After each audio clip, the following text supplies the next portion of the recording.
আমাদের দেশের মানুষ শান্তিপ্রিয় মানুষ। আমাদের দেশে অপরাধমূলক কার্যক্রম সংগঠন করা যথেষ্ট কঠিন। সিলেটের মানুষ একটু বেশি শান্তিপ্রিয়, যার কারণে একটু সামান্য ঢেউ আসলেও মনে হয় যে এটা অনেক বড় চাঞ্চল্য সৃষ্টি হয়েছে।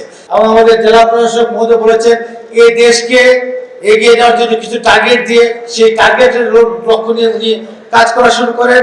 সাথে সাথে এই যে এই দেশের আইন শৃঙ্খলার রক্ষার জন্য আমাদের জনবল বৃদ্ধি করেন, আমাদের লজিস্টিক বৃদ্ধি করেন, আমাদেরকে উন্নত প্রশিক্ষণে প্রশিক্ষিত করেন, ডিজিটাইজ করার যে পরিকল্পনা গ্রহণ করেন, ডিজিটাল বাংলাদেশ গড়ার যে পরিকল্পনা গ্রহণ করেন, এর বাস্তবায়নের ফলে আজকে আমরা সেই সক্ষমতা অর্জন করি। এবং আমি মনে করি জঙ্গিবাদ এবং সন্ত্রাসবাদ আমরা নির্মূল না করলেও সফলভাবেই এই দেশ ঈর্ষণীয়ভাবে আমরা নিয়ন্ত্রণ করতে সক্ষম হয়েছে।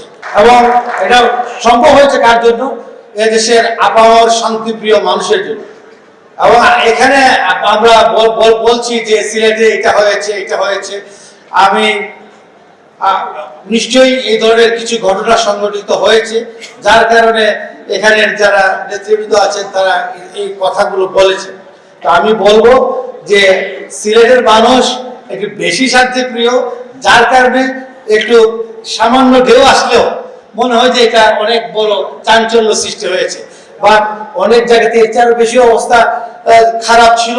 বা দেশের মাঝে আমরা আইন শৃঙ্খলা পরিস্থিতি স্বাভাবিক করার জন্য আপনাদের সহযোগিতায় এই সামগ্রিকভাবে আমাদের দেশের মানুষ শান্তিপ্রিয় মানুষ। একটা কথা আছে আমাদের আইনের ইয়েতে, যে আমরা কি আইন প্রয়োগ করে দেশের আইন শৃঙ্খলা রক্ষা করব, নাকি শুধু দেশের মানুষ আইন মানবে?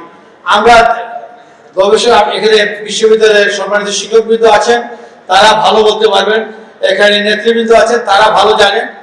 আমরা শুধু একটা সাইড ডিল করি, তারা সামগ্রিক বিষয়গুলো সম্পর্কে তাদের ধারণা আছে। আমরা মনে করি নাগরিকদের দায়িত্ব এবং আমাদের দায়িত্ব দুটি পাশাপাশি চলতে হবে।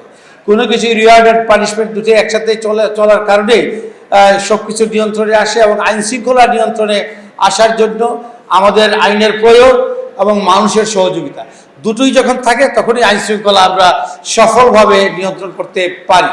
এবং আমি বিশ্বাস করি এই বাংলাদেশে মাননীয় প্রধানমন্ত্রী জঙ্গিবাদ সন্ত্রাসবাদের বিষয়ে যে জিরো টলারেন্সের নীতি গ্রহণ করেন, সেই জিরো টলারেন্সের নীতির কারণেই আজ এই দেশের এই জঙ্গিবাদ সন্ত্রাসবাদ নিয়ন্ত্রণে এসেছে এবং অন্যান্য অপরাধও নিয়ন্ত্রণে আসবে বলে আমি দৃঢ়ভাবে বিশ্বাস করি।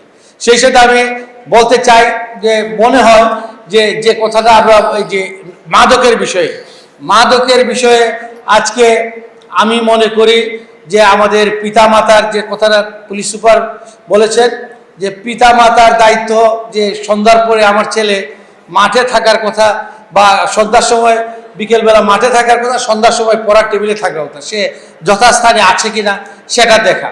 আমি এলাকার মুরব্বী, আমি এলাকার জনপ্রতিনিধি, আমারও দেখা দায়িত্ব আছে যে ছেলেগুলা যেখানে আড্ডা দিচ্ছে তারা ভালো ছেলেদের সাথে আড্ডা দিচ্ছে না মন্দ ছেলেদের সাথে আড্ডা দিচ্ছে।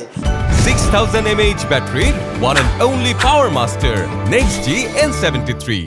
আমি আইন শৃঙ্খলা রক্ষার দায়িত্বে আছি, আমার দেখা দায়িত্ব আছে যে আমি ওই যে ছেলেগুলা আগে থেকেই যাকে যখন সে শুরু করে তাকে অঙ্কুরে আমি এই ধরনের দায়িত্ব কাজ করা থেকে বিরত রাখতে পারি কিনা। আমাদের শিক্ষকদের দায়িত্ব আছে, সকল স্টেক হোল্ডারদের আমাদের দায়িত্ব আছে।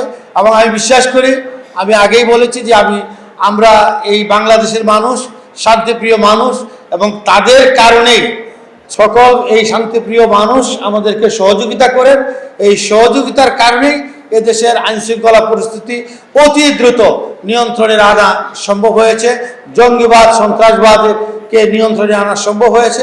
এবং ভবিষ্যতে আমি বিশ্বাস করি অন্যান্য যে কোনো অপরাধ আমরা এই দেশের শান্তিপ্রিয় মানুষের সকল নাগরিকদের সহযোগিতায় আমরা এই আইন শৃঙ্খলা পরিস্থিতি নিয়ন্ত্রণে আনতে আইন শৃঙ্খলার যে পরিবেশ আছে সেটা নিশ্চয়ই আরও নিয়ন্ত্রণে আসবে। মাদকের যে বিষয় ভয়াল খাবার বিষয়টা বলা হচ্ছে, আমরা সবের চ্যালেঞ্জ থাকবে না, এটা আমার দৃঢ় বিশ্বাস। সুদীর্ঘ এই আইন শৃঙ্খলা রক্ষার যে সুদীর্ঘ চাকরি করেছি, প্রায় 35 বছর আইন শৃঙ্খলা রক্ষার যে দায়িত্ব পালন করেছি, এতে আমি বিশ্বাস করি আমাদের দেশে অপরাধমূলক কার্যক্রম সংগঠন করা যথেষ্ট কঠিন, কারণ দেশের মানুষ শান্তিপ্রিয়। এরপরে যেগুলো হচ্ছে এটাও আমি বিশ্বাস করি থাকবে না। আমরা সচেতন আছি, আমরা আরেকটু সচেতন হলেই আমাদের এই বিষয়গুলো থেকে আমরা উতরে যেতে পারবো।